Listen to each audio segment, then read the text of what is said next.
Вы на канале Таджикистан News 24. Подпишитесь и ставьте лайки. Свежие новости только здесь. Агентство гражданской авиации Таджикистана и посольство России в Таджикистане заявляют, что регулярное авиасообщение между двумя странами пока не восстановлено и остается закрытым до стабилизации ситуации.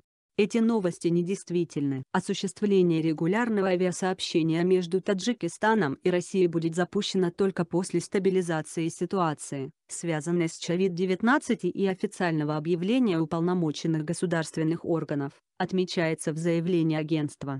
В связи с этим агентство гражданской авиации Таджикистана просит граждан не верить недостоверной информации и не покупать авиабилеты до официального объявления о восстановлении рейсов.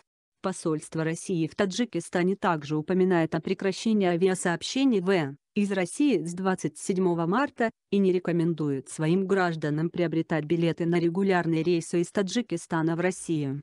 Посольство России в Таджикистане настоятельно не рекомендует приобретать у авиакомпаний билеты на рейсы из Таджикистана в Россию, которые не были включены в упомянутый перечень вывозных рейсов, до момента возобновления регулярного авиасообщения между двумя странами, сообщает пресс-служба посольства России.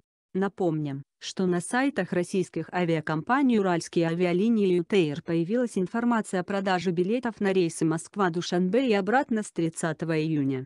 Опубликованный накануне материал об этом был резонансным. Некоторые пользователи возмущались, что это фейковая информация, а некоторые заявили, что уже приобрели билеты на 8 июля. Мне сегодня моя знакомая с Питера звонила. Она купила билеты на 8 июля 2020 года, написала пользователь Рана Саматова. Некоторые читатели отметили, не стоит торопиться с открытием авиасообщения до стабилизации ситуации с пандемией коронавируса в обеих странах.